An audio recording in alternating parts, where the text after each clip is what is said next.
Hello, friends, and welcome to episode 1177 of the Juicebox Podcast.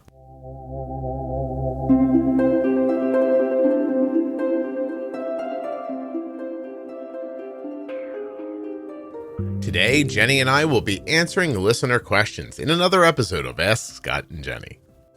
Nothing you hear on the Juicebox Podcast should be considered advice, medical or otherwise. Always consult a physician before making any changes to your healthcare plan. When you place your first order for AG1 with my link, you'll get 5 free travel packs and a free year supply of vitamin D. Drink ag1.com/juicebox. If you have type 1 diabetes or are the caregiver of a type 1 and a U.S. resident, I'd love it if you would please go fill out the survey at t1dexchange.org/juicebox. This survey helps move type 1 diabetes research forward. It's very simple for you to do. You'll know all the answers to the questions. It won't take you much time, and you'll be helping. t1dexchange.org/juicebox. If you're looking for community around type 1 diabetes, check out the Juicebox Podcast private Facebook group, Juicebox Podcast, Type 1 Diabetes. Don't forget, when you use my links, you're supporting the show, so look right there in the show notes of your podcast player or at juiceboxpodcast.com and make the clicky. This episode of the Juicebox Podcast is sponsored by US Med, usmed.com/juicebox, or call 888-721-1514. US Med is where my daughter gets her diabetes supplies from, and you could too. Use the link or number to get your free benefit check and get started today with US Med. Today's episode is sponsored by Medtronic Diabetes, a company that's bringing together people who are redefining what it means to live with diabetes. Later in this episode, I'll be speaking with Mark. He was diagnosed with type 1 diabetes at 28. He's 47 now. He's going to tell you a little bit about his story. And then at the very end of the episode, you can hear my entire mini interview with Mark. To hear more stories from the Medtronic Champion community or to share your own story, visit medtronicdiabetes.com/juicebox and check out the Medtronic Champion hashtag on social media. This show is sponsored today by the glucagon that my daughter carries, Gvoke HypoPen. Find out more at gvokeglucagon.com/juicebox. Jenny and I have recorded an entire episode before we hit record, so we should... There's part of me that thinks that one day I should just wind Jenny up and let her talk, and then we should just record that. But we're back. You should caffeinate me. Jenny, we are back to do an Ask Scott and Jenny episode, which we have not done in a hot minute. Let me see if I can tell you when the last one happened. But while I'm looking, you consider this. What should I do if I miss my MDI basal dose? Oh, that's a really good question. Uh-huh. And I like that it's actually an injection question. Mm-hmm. We don't get a lot of those. No, we don't get a lot of them. And I think that there are definitely a lot of people still doing MDI that have great questions. And Sure. I wish more people would ask them. Yeah. But yeah, so I mean, it does depend. So, if you miss, let's say you're taking your basal insulin in the evening, you wake up in the morning, you're like, oh my goodness, I missed my basal insulin, right? I mean, you could down dose your basal insulin by taking some in the next morning when you wake up, right? Okay. If it's well beyond it, let's say you take your basal insulin in the evening and you realize at 1:00 in the afternoon that you missed your basal insulin, and that's why blood sugars look strange, right? At that point, you are beyond taking that basal dose, even a portion of it.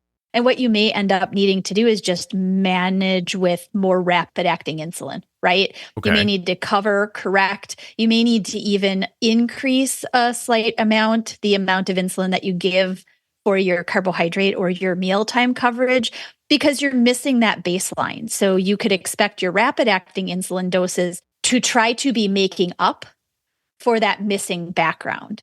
You can even see this when you're trying to do basal testing. Yeah. And you're evaluating and you're seeing, well, when I don't eat a meal, my basal causes my blood sugar to go up where it shouldn't. That is a basal deficit. But when you do eat a meal, it looks like everything is perfect. That means that your rapid is covering some of what the basal should actually be covering. Well, I have a couple of thoughts here and questions too. So there are older and newer basal insulins too. So like older, like Levemir, Lantus, newer like Tresiba, and what's the other one? 2JO, Basaglar. Okay. So they work on, so the knock on the older ones, Levemir, Lantus, are that they don't really last 24 hours sometimes. So you'll even, he'll hear people splitting insulin. So I can say that Arden used Levemir, but I'm out of the old ass basal game at this point. But if I missed Arden's Levemir at 8 p.m. and she woke up at 8 a.m. and I was like, oh, hell, I missed it. That's too long at that point, you think? For something like, and that's great that you brought up the kinds of insulin. For Levemir, yes, it's too long. Essentially, Levemir, for the most part, those who used it found essentially that they did need to dose it twice a day. Yeah, we split it. You split it too. Yeah. So, if you missed it at 8 p.m., by then you've missed the window of its most beneficial time period. So if you're going to dose again at 8 a.m., go ahead and just dose with what you dose normally. And just start over, like now we just do it at 8 a.m. now. Well, if you just said you were dosing twice a day, though. Well, we would. And that's why I was. Yeah, in my scenario, I would have just given her half at 8 a.m. and then back again at half at 8 p.m. But for people who were doing it every 12 hours, or every 24 hours, excuse me, now they're 12 hours behind, and it probably didn't work up to the 24-hour mark to begin with. So, I mean, you could, if it was Levemir Lantus, you could just say, oh, I guess we do our basal in the morning now. And do it, right? Like, and start in the morning, or would you have lows that day from that, do you think? With Levemir, I think that would have definitely been okay to navigate that way again, because for most people who had been using it, it was definitely a 12-hour. So they took it and then they took it again within 12-hour time periods. You miss one dose, you're kind of like over it. Yeah. You just wait until the next 12-hour dose. If you were more of a Lantus user, though, which is definitely longer lasting. I mean, most people got at least 20 hours of action out of their Lantus, or start to sort of peter out by 18 to 20 hours, right? Yeah. So therein lies the question, you miss it into the next morning. Now you're 12 hours into missing your basal insulin. You could take some. How much? You could take a quarter, you could take a third of what your total dose had kind of been. Get a helping hand. In a helping hand, and then essentially take it again at the next, the next time period, or downplay that a little bit to kind of just coast you through the overnight without being too low. Yeah. And then I guess be careful for like that 36-hour period that you're not seeing lows. By the way, I'll point out that in episodes about splitting insulin, you very firmly came down on the side of not splitting Lantus. For the most part, yeah. Lantus it's definitely longer than a 12-hour action. So if you're going to split it, you really have to be kind of cautious. I've seen some people with tinier doses do well potentially splitting it, because they get the heavier dose in a time of day where they really need that background insulin for whatever the reason. Yeah. And then maybe they just need a hint more to nudge them over into that, let's say take it at breakfast and at dinner time, right? Heavy dose in the morning, it covers behind the majority of the activity and the variables of the day. But the overnight, they need just a hint more of it in order to not run high overnight or to graze up before they take their morning dose. So you might see something like, 8 units in the morning and maybe a unit and a half in the afternoon or the evening time, right? But that's not the typical for that. Okay. And to go to the more modern insulins, they actually seem to lap that 24-hour period, right? So yeah, no, I think you're just going to say essentially that if you take it and you missed your dose, you may have up to about 36 hours. You might get some coverage in there. Yeah. You might. Yeah. If you did that, say you missed Tresiba and you waited the whole 24 hours to shoot it again, and you just managed on the, with fast acting until you got back to your injection time, do you think the next day would look a little resistant too? Or do you think you'd be back to good after you injected it?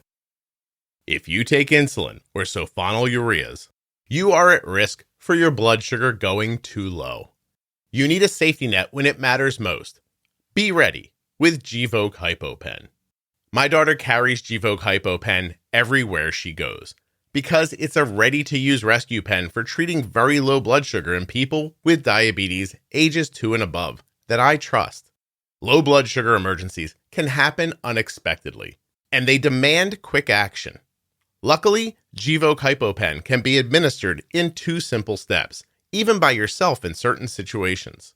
Show those around you where you store Gvoke HypoPen and how to use it. They need to know how to use Gvoke HypoPen before an emergency situation happens. Learn more about why Gvoke HypoPen is in Arden's Diabetes Toolkit at gvokeglucagon.com/juicebox. Gvoke shouldn't be used if you have a tumor in the gland on the top of your kidneys called a pheochromocytoma, or if you have a tumor in your pancreas called an insulinoma. Visit gvokeglucagon.com/risk for safety information. You should be back to fairly good after you injected it, assuming that the dose that you had been using before missing a dose was reasonable. Pretty good. Okay. Yeah. All right. So the first thing that came to your mind, it's a good conversation, but the first thing that came to your mind was manage it to your next injection time with fast-acting insulin. Okay. So is there a 1-to-1 thing there? Like if I'm injecting, I don't know, 10 units of Tresiba, is there an amount of fast acting every couple of hours that would kind of keep me in the game? Not really. Not really. What we'd usually recommend is with meal times, depending on where your blood sugar is, right? And possibly where it's trending. Again, the beautiful thing about having CGMs now is you can actually tell how things have been being held without a piece, behind that would normally be there. Okay. So if you're rising, coming even into a mealtime, you can think ahead and say, well, the rise means I'm probably missing at least a half a unit of insulin, give or take person, sensitivity versus resistance.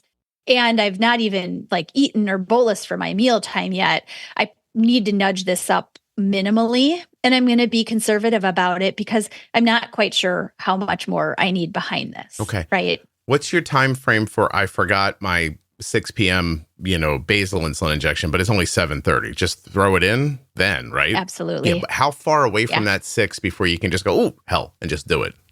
I mean, I know 3-4 hours, question. Maybe? I would say 4 hours, quite honestly. If you're normally dosing 6 p.m., a lot of people who take evening basal insulin, it's 8 to 10 p.m. typically. Unless they've been told to take it with dinner or around dinner time, it's usually more bedtime that's why I think of it that way, because Arden was so small, it was part of the safety, shoot it near a meal.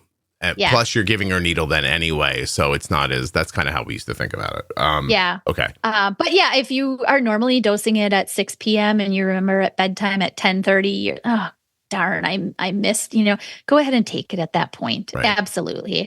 And then just back it up the next day. Oh, I see where your thought is then. But if you forget it at 10, if you remember it you're not awake at 2 a.m. to remember it. So unless you wake up in a cold sweat and go, oh my God.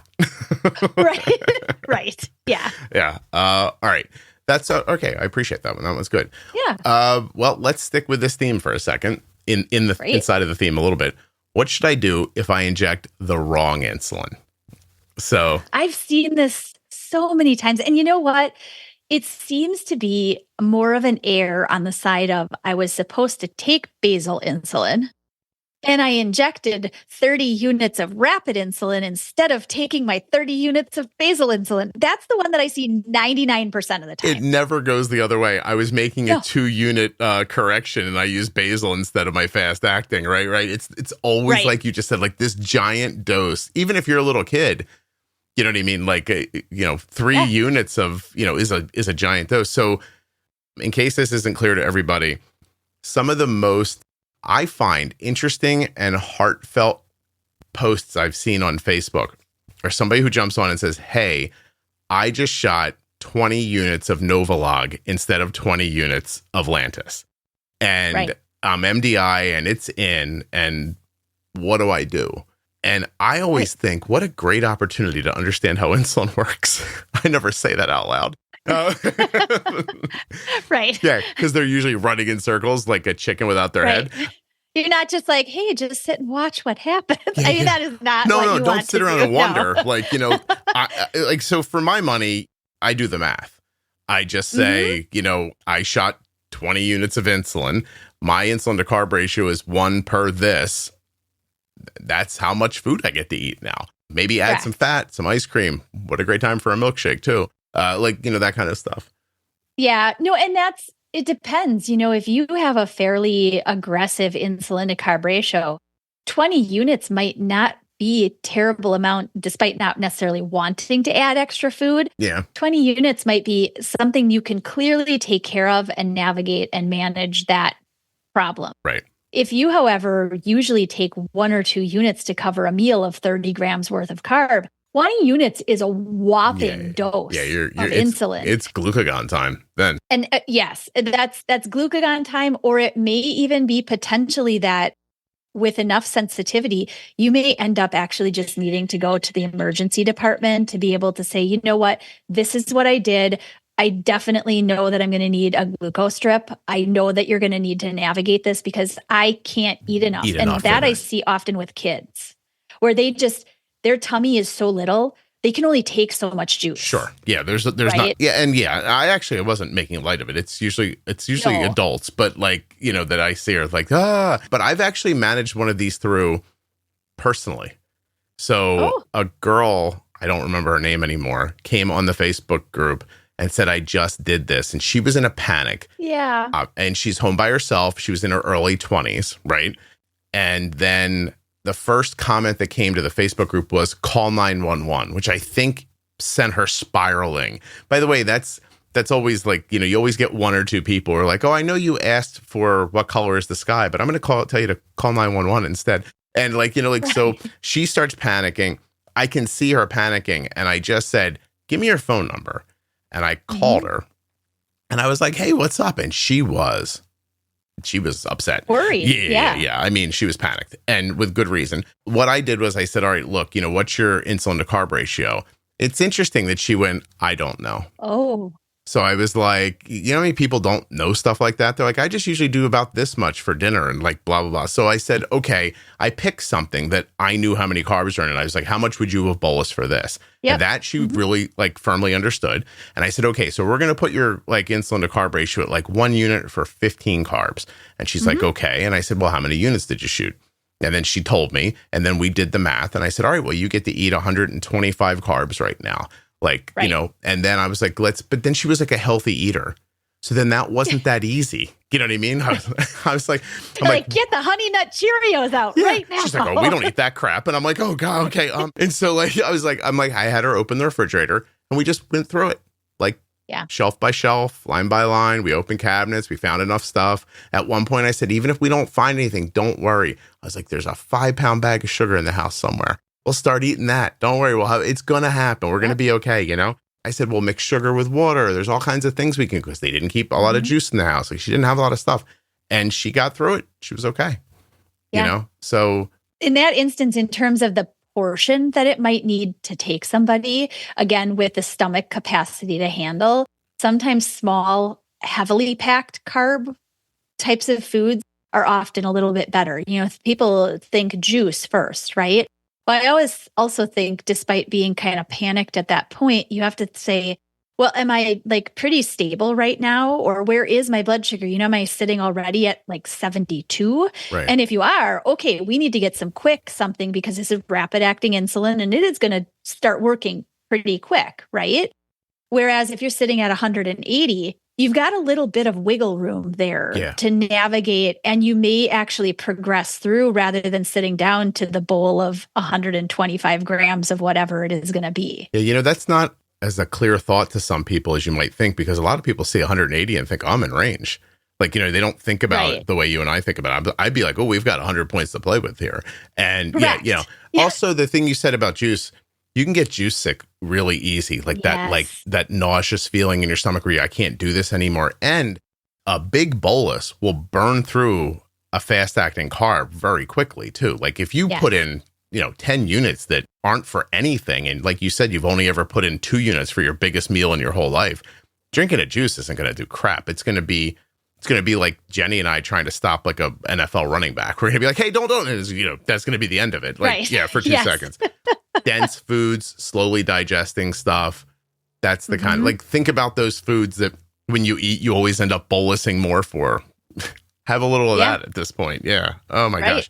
And then, but you said go to the emergency room if you're, and I agree with that, but you can't just get in the car and drive to the emergency room because before you get there, you get about 15 minutes if you're lucky, I would imagine, right? Correct. Right. If you are the one and you're alone, as this young woman that you were helping was, clearly that's probably not the best idea, especially considering she was very worried about what was going on. Yeah. It's better to actually get to at least a stable enough place with enough carb to be able to get to the potential of an emergency, department to be able to help. Again, only as the last end kind of need. And again, what's the go-between in there? It's glucagon. Yeah. We have glucagon that absolutely can be used in the case of need. Yeah, you got to have it with you. By the way, she did not have that either. She didn't have that. Oh. She couldn't reach her parents. Like it was like a dumpster fire of like bad, variables for her. Oh. Low food in the house. Like the whole, I'll never forget, I also never forget feeling panicked about it because everybody was like, just do this. And I'm like, somebody's got to actually help her. Right. Like, you know what I mean? Like she was panicking and she was young and she was by herself. And I was like, I'm going to just call me or I'll call you or whatever. And that's what she needed rather than reading the 50 comments that came in. I got worried about that. Yeah. You start to go down this and instead of doing, you're reading. You start wondering which one of these is the right thing to do. Yeah. Correct. Yeah. So you just need one person to take into. You need that verbal, that human connection, which is. By the time we were done, she was eating bread. I was like, eat bread. That's good. I was like, have some bread. That's what I did. I mixed bread. Put some jam on there. Bread with sugar and peanut butter and like anything like that. Like I kept hitting her like fast and slow digesting carbs at the same time. Anyway. Honey is a pretty packed one too. Honey and maple syrup from the standpoint of the content of carb. I mean, a tablespoon of honey is like 17 grams of carb, and maple syrup is even heavier. Yeah, that's a consideration too, like bulk of food. Like I feel like this has been said, but it's worth saying again. You can't just start with like, I'll eat grapes, like because you're going to fill up before you get to the carb number. You know what I mean? Like you need something that's going to hit you really. Like, and by the way, once you get through that 3 hours after you've injected it, start over again. You know what I mean? So yeah. Just trying to stay alive at that point. Diabetes comes with a lot of things to remember. So it's nice when someone takes something off of your plate.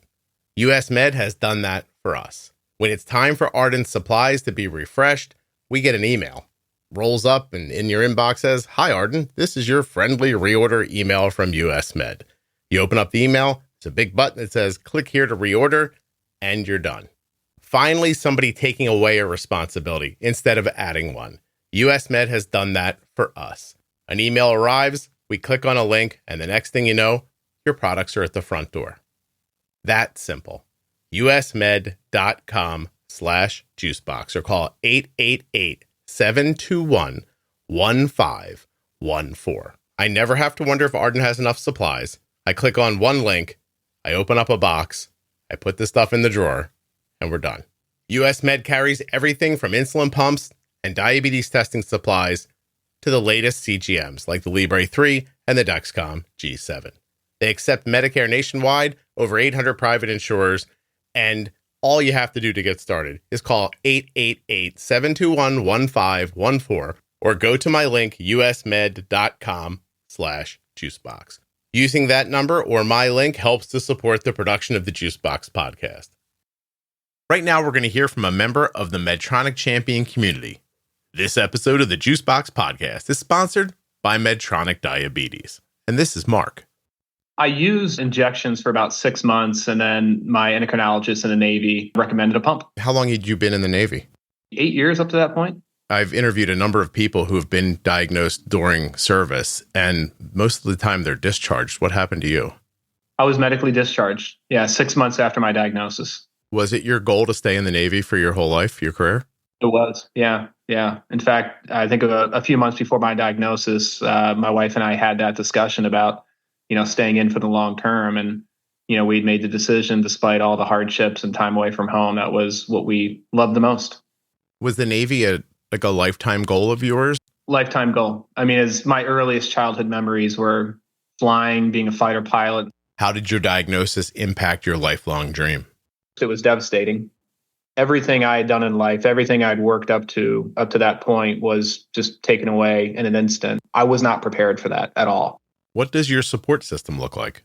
friends, your family, caregivers, for me, the Medtronic Champions community, all those resources that are out there help guide the way, but then help keep abreast on, the new things that are coming down the pipe and to give you hope for eventually that we can find a cure. Stick around at the end of this episode to hear my entire conversation with Mark. And you can hear more stories from Medtronic Champions and share your own story at medtronicdiabetes.com/juicebox. Jenny, this one's interesting. I always have a weird feeling when I see people worried about this, but it happens all the time. So let's talk about it from a technical standpoint. Oh, okay. What should I be doing? What should my kid be doing in the event of a school lockdown? My first thought is always what I told Arden was turn off all your alarms first.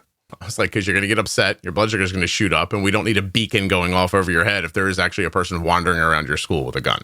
I mean, I guess that is part of it, huh? Like, you got to quiet your stuff, your technology. I was actually going more from the what should you have on your person. I was thinking you'd go that way, so I went this way. Yeah. No, or the easy to grab bag, right? It's almost like the T1D to go kind of bag that you have next to your, garage door or in the back of your car, whatever. It's got packed with like everything. And I think at school for any age kid, especially maybe the high school age, even middle school, where they're probably more so taking care of themselves. Mm-hmm. They don't have a checkpoint really, right? And so they need to be ready to grab something and run and go wherever they're being told to kind of come together, right? Yeah.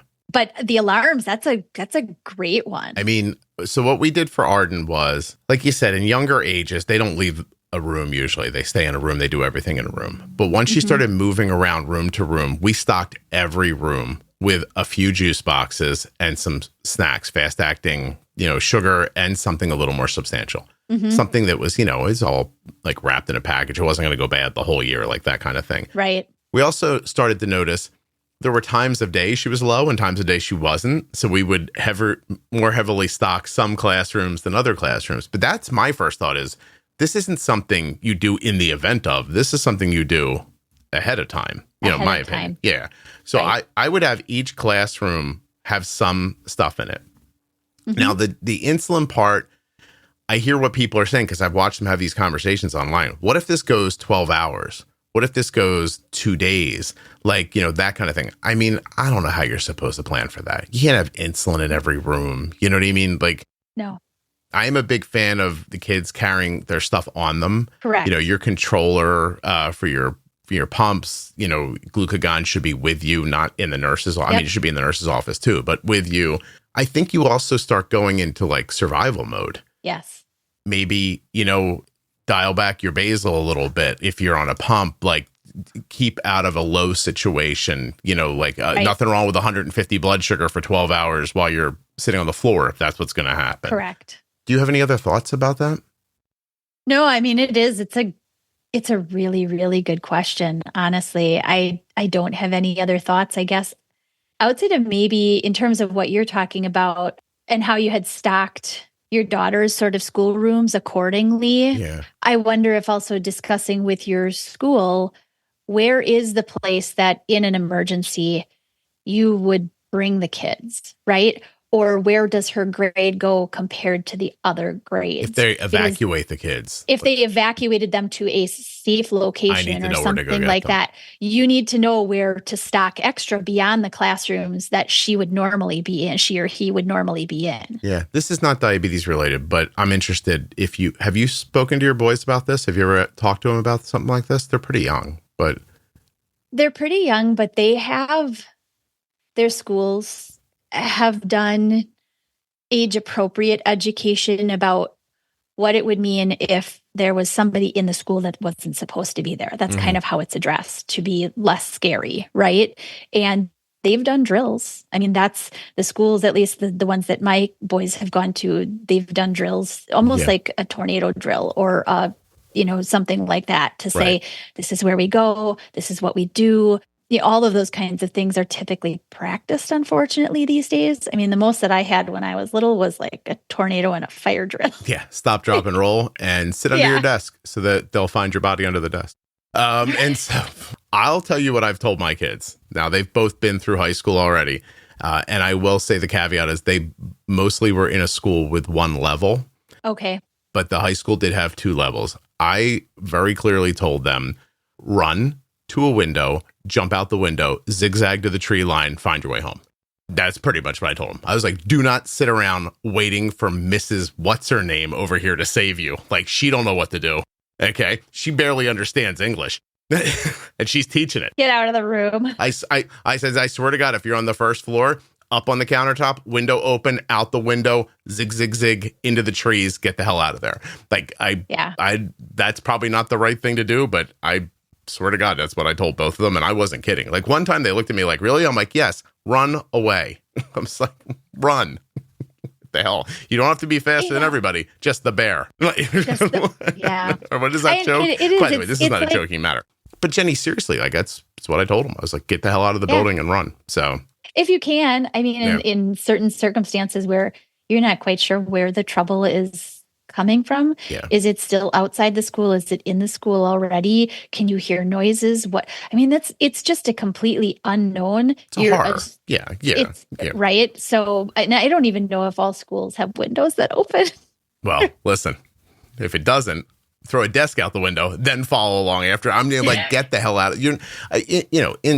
But back to the diabetes portion of it, you can't have insulin everywhere. No. You just can't. So if you have a pump on, I think my best thought is you go back to very low settings so that you don't go into, you don't waste your insulin. Don't go low. Yeah, and don't go low. Just try to stretch it out as best you can. Yeah. And have food wherever you are. That's my thought. I would even say if you got into a dire situation and you didn't have food and the time really started going on, your kids should probably know how to like temp basal off for a while, let their blood sugar rise a little bit, put it back on again. Like, I mean, it all depends on how much you want to like talk to them about this stuff, honestly, Correct. And at what age, I guess an age appropriate way. And depending, as you just said, on what they know about their system. Mm-hmm. Do they know enough to be able to go in? And these should be things you've practiced ahead of time, ahead of a very emergent situation.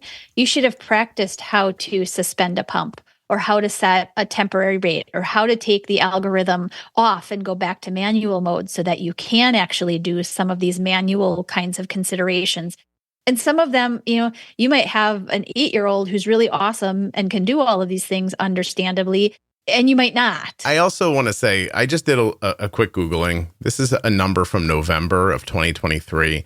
I hate to say this, but the odds of a child in the U.S. being killed in a school shooting are 1 in 614 million.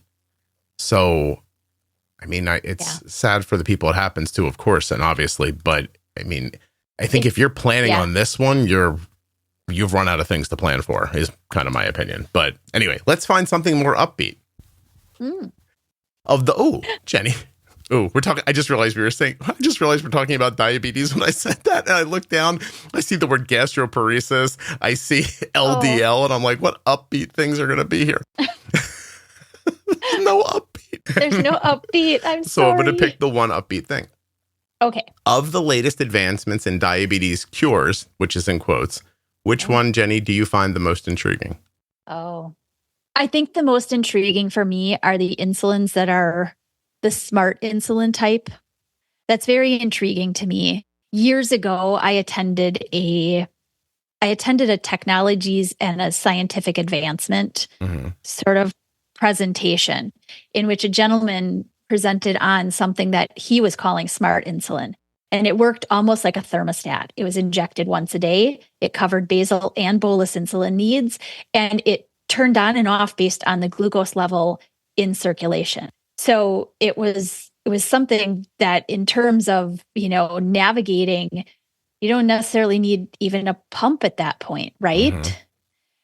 So that type of science is very interesting to me because outside of a true cure for solving the issue, something like this would definitely take care of a lot of the variables that most people are trying to navigate around. It's not the baseline understanding that's so difficult. Yeah. It's the navigating all the little individual day-to-day things that could impact what you know about insulin action for you, right? So that one definitely. And then I think the other one, it's similar. It has to do with insulin, but it's more the encapsulated beta cells. Mm-hmm. You know, the person who receives them actually doesn't have to have the immunosuppressive drugs that are most typical when you get a transplant of sorts, right? In order for the body to not get rid of them and see them as foreign. And that's the encapsulation component of it, is to prevent the body from seeing it as foreign. Yeah, also. So that one was on my list. The like Veritex is one of the one of the companies, but actual like beta cells like inside of a packet, like bubble wrap. Yeah, that they put under your skin, and your immune system can't see through the package to see that there's somebody else's cells in there. So they're working, but they can't get attacked. That one's they've been at that one for a while. And I have had someone on this podcast who was in a double-blind study. Oh. So they did not know if they were actually having it or not. But she said that by the time they removed it, she was sure she had it, and her insulin needs were pretty much gone. Wow. So, yeah. And isn't that crazy, though? She was in a study, so it was working, and they took it out of her. They took it out. You're like, no. It's like, that's where I'm like, I find my own island somewhere, and you no longer know where I live. She was lovely. She's like, I love helping research. I was like, I would have run away. I would have been like, you are not taking this back from me. I wouldn't give you my TiVo back. Like, I'm definitely not getting this. Cloud DVR, you can't have that back. You're not getting back my back. So I was going to say that one as well. And again, I think it's important when we talk about this stuff to say, I first started hearing about this like 15 years ago. So like, don't start saving your nickels up for it just yet. And that is going to be the next part of it and you can see it with GLPs right now. The people with the best insurance, or the people who are hooked up, or the people who have cash are going to go first. And it ain't just going to be for the first week and a half. So just, don't get too excited. I will throw in Tzield because I've interviewed people from that company a number of times, and they've never said it. And now Sanofi owns it. So I'm not talking about you, Sanofi. I'm talking about the people I spoke to before who worked at Prevention Bio. I could always hear in their voice, this is what we're using it for now, to kind of like hold off the diagnosis. But we really wonder if there's not more to it than that. So that to me was really interesting. In that same vein, one of the Prevention Bio, Francisco Leon, he said to me, I would love there to be a vaccine for hand, foot, mouth. And I was like, what? And he goes, well, so many people are diagnosed with type 1 after getting Coxsackie virus. I wish there was a Coxsackie vaccine. Because I think if we could slow down people from getting Coxsackie virus, maybe we could put off people getting type 1 diabetes. The percentage that were going to be affected. Made me cry because my kid had Coxsackie virus when she was 2, and then she got type 1 diabetes. So he's talking, I'm crying. I'm like, that's a good idea. That must have been the one it was a while ago you talked to him now. Because he came up with the idea of its application in autoimmune disease, not specific to type 1 initially. Yeah. He was looking at something else, if I remember correctly, right? Yeah. So if you want to pick through my brain, that to me, like, it's nice that somebody's trying to stop type 1 or something like that. I think that if you want to push mankind forward, you got to figure out why our bodies react oddly to things and figure out how to stop that. Yeah. That's absolutely the bigger problem. There's a gentleman on the show today, sarcoidosis, which is an autoimmune. Sarcoidosis. Yeah, had to have his colon removed. And the sarcoidosis is still going after him in different places in his body. You know what I mean? And sarcoidosis is one of those that affects each person who has it differently. Yeah. No, it's a hell of an interview. I think it's it's in the 1100s maybe. But my point is that that's an autoimmune issue. Yes. Whether you have hay fever or you get hives and you don't know why, or your body's attacking your thyroid or your pancreas or anything, that's the thing. I mean, I think we should be dropping everything and looking at that because that fixes everything else. You know what I mean? Among many other things, what should we be looking at and what should we be doing in our world with our money rather than looking for aliens in the outer space? Listen, if we don't get hit by a comet, I think 500,000 years from now, we're going to have all the answers we need. So I'm hoping you know what? Let me be serious here because we're kind of coming up on the end here. Yes. I think if you want to hope for something, hope that AI can get to the point where it can run these tests and get smart enough to break them down. Because much like everything else in the world, what's slowing us down is us. We're only so smart. We only, we only work 9 to 5. You might have to live a whole generation of people to get an idea weeded out of education to get back to somebody focused again. Like, you want a computer running and rerunning and running and rerunning and going here, here, here. Like, I think, if, that would go much quicker. I'll use as an example, I don't know how many people track stuff like this. In a Tesla, in a car, they have self-driving. Now, a lot of cars have self-driving now, but Tesla's is pretty far ahead of the rest of them. And one thing that company did was they built their own supercomputer just to look at the data from self-driving to teach self-driving how to get better. That's what you need for healthcare. You know what I mean? You need something smarter than us running and rerunning ideas over and over again. I think that's actually the thing you should be hoping for. And then maybe it's interesting because if you had something like that pointing out exactly what some of the things we know about healthcare and longevity and overall body systems and how to keep yourself healthy, maybe people would take it better from a computer algorithm instead in terms of pointing out, hey, if you do step 1, step 2, step 3, and do this in your life, you don't have to take X, Y, and Z pills because you could already solve this without putting money out of your pocket. Right? So maybe they would take it better. Yeah. Also, if you thought that at the end of 60 days of taking vitamin D, you'd actually feel better, but that's not what happens. You take it one day, you go, I don't feel any better. Right. Yeah. Right. But with the historical data that maybe would be compiled by a system like this, you would read it and you would say, oh, I understand. I have to do this for 60 days. Jenny, listen, I'm now months and months and months into a better health regimen because of the GLP medication. I'm actually absorbing my nutrients now and my vitamins and everything. Before, I think I was taking them, they were just like kind of flushing right through. You had expensive poop, essentially. Expensive is not half the word for it. But that's very funny. But I'm going to tell you now, my energy is such that sometimes at night, I think I'm not even tired. Like, the end of the day comes and I'm like, I can keep going. Like, I go to bed, but I lay there. I'm like, what could I be doing? Yeah, I'm going to close my eyes and go to sleep. But if I wanted to get up, I could do something for 2-3 more hours. I'm like, okay, it's crazy. Like, I know some of that's weight loss, but I actually think I'm taking in these, this stuff now. All right, we have like a couple of minutes left. Is that right? Sure. Yes.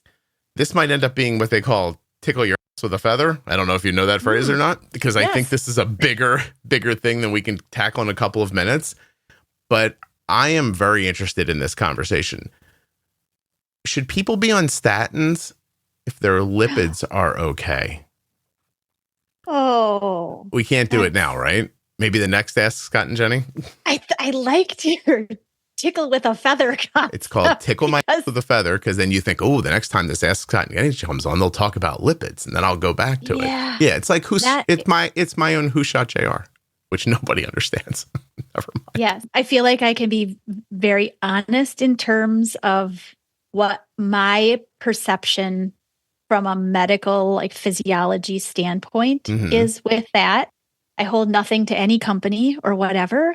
And if you have a healthy lifestyle and you have healthy intake and you have healthy lipid numbers and all of those types of things, you are not the population that a lipid or that a statin is going to be beneficial for. In fact, there are multiple reasons that you probably shouldn't. Now, somebody is going to beat me up about this. I don't care, quite honestly, but these are medications that are, to begin with, they're Band-Aids. They're meant to fix something that isn't quite right in your body. Many times it's lifestyle. Truly, right? Yeah. And there's a whole like host of navigating things. And if you really do your research and you really look at where funding comes from, you will find the reason. Are you saying that if I manufacture a statin and I get insurance to cover a statin if you have diabetes, then what's the phrase I'm looking for? Everything looks like a nail if all you have is a hammer. Yeah. So the doctor goes, I was told to give people with diabetes statins. Thank you for saying it. Okay, yes. sure. That's what I was thinking. There you go. Yeah, okay. That's 100% it. And not 100%. Like I said, you might need them. There are people who need them too. Yeah. Correct. Yeah. There are people who may need them, but the bulk of people who are being prescribed them, they don't need them. They don't need them. And there are whole hosts of reasons around the world of people who have diabetes that they are 100% prescribed, even to those. And a lot of people question, they say, well, I told my doctor I'm healthy. All my numbers are in range. I've never taken this before. Why are you prescribing it? Oh, but it's preventative. Those are the people I'm talking about. Preventative. Yeah, listen. Right? But it's preventing me from what? Yeah. From in case this happens one day, maybe. Yeah, no, it's I think it's preventing you from being able to afford a cup of coffee because you're buying the statins now. Listen, I have long not answered this question because I'm not a doctor and I have no idea. And I know it's going to get confused because there are some people who need statins. Okay. Correct. But yes, I think that what happened is they became prescribable and covered by insurance if you have diabetes. And so it becomes whisper down the lane. And before you know it, we're 5 years into it and a doctor's handing out statins like candy and they don't even know why. It's just what we do for people with diabetes. Yeah, and a lot of them do. I mean, a lot of them know the baseline of what they've been told about prescribing it. It is called preventative medicine, right? I mean, the other one that very similarly are blood pressure meds. For people who come in who, again, healthy lifestyle, healthy intake, all of their lipid panel looks lovely. Their blood pressure is nowhere near needing treatment. And they're taking it anyway because they have diabetes. And they've been told to take it because it's preventative. Yeah. Let's say Jenny's not walking around with her man wearing a condom 24/7. They put it on when they need it. There you go. Oh my God, that'd be so uncomfortable. Oh, that's so funny. We'll talk more about that in the next one. And here's a little highlight for people in the next one. We're going to answer this one in the next one too. Hey, Scott, I've listened to your episodes on GLP and your diaries about your weight loss. Well done. Congratulations. I know you said that you think that GLPs or meds like them will become much more frequently used for people with type 1. Can you please go into more detail about why you think that? Oh, and then this one, I'm hearing rumblings about them potentially causing gastroparesis. They cause gastroparesis on purpose. They slow down your digestion on purpose, which is called gastroparesis, just not in the way you're thinking of it if you have type 1. Okay, so we'll do that one too. Slowing down digestion definitely is different in terms of why it's happening, right? Than having actual gastroparesis. Yeah, caused by type 1 as a side effect of type 1 diabetes. Mm-hmm. Oh, look at this. I've heard Jenny competed in an Ironman. Oh, there's going to be plenty of stuff next time. All right. Thank you, Jenny. 2 halves. I want to clear that. 2 half Ironman. They were not full Ironman. Oh my God. That you're more worried about than getting yelled at about the statins. You're like, I don't need to hear from those Ironman people. Jesus. All right. I'll see you. Thanks. A huge thanks to US Med for sponsoring this episode of the Juicebox Podcast. Don't forget, usmed.com/juicebox. This is where we get our diabetes supplies from. You can as well. Use the link or call 888-721-1514. Use the link or call the number, get your free benefits check so that you can start getting your diabetes supplies the way we do from US Med. A huge thank you to one of today's sponsors, Gvoke Glucagon. Find out more about Gvoke HypoPen at gvokeglucagon.com/juicebox. You spell that GVOKEGLUCAGON.com/juicebox. Mark is an incredible example of what so many experience living with diabetes. You show up for yourself and others every day, never letting diabetes define you. And that is what the Medtronic Champion community is all about. Each of us is strong, and together we're even stronger.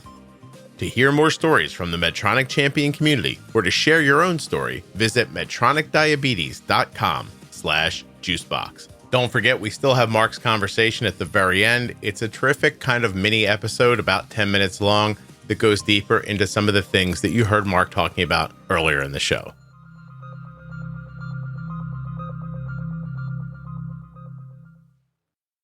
If you're not already subscribed or following in your favorite audio app, please take the time now to do that. It really helps the show. And get those automatic downloads set up so you never miss an episode. Thank you so much for listening. I'll be back very soon with another episode of the Juicebox Podcast. The Diabetes Variables series from the Juicebox Podcast goes over all the little things that affect your diabetes that you might not think about. From travel and exercise to hydration and even trampolines. Juiceboxpodcast.com. Go up in the menu and click on Diabetes Variables. Right now, we're going to hear from a member of the Medtronic Champion community. This episode of the Juicebox Podcast is sponsored by Medtronic Diabetes. And this is Mark. I used injections for about 6 months, and then my endocrinologist in the Navy recommended a pump. How long had you been in the Navy?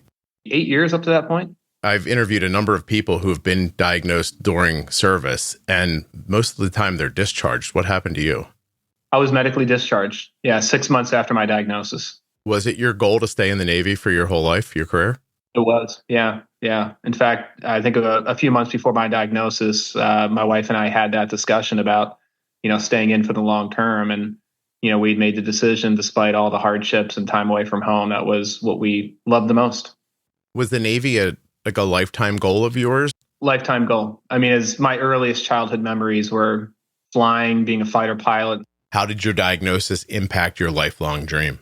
It was devastating.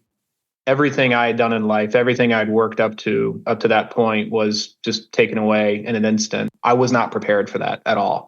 What does your support system look like?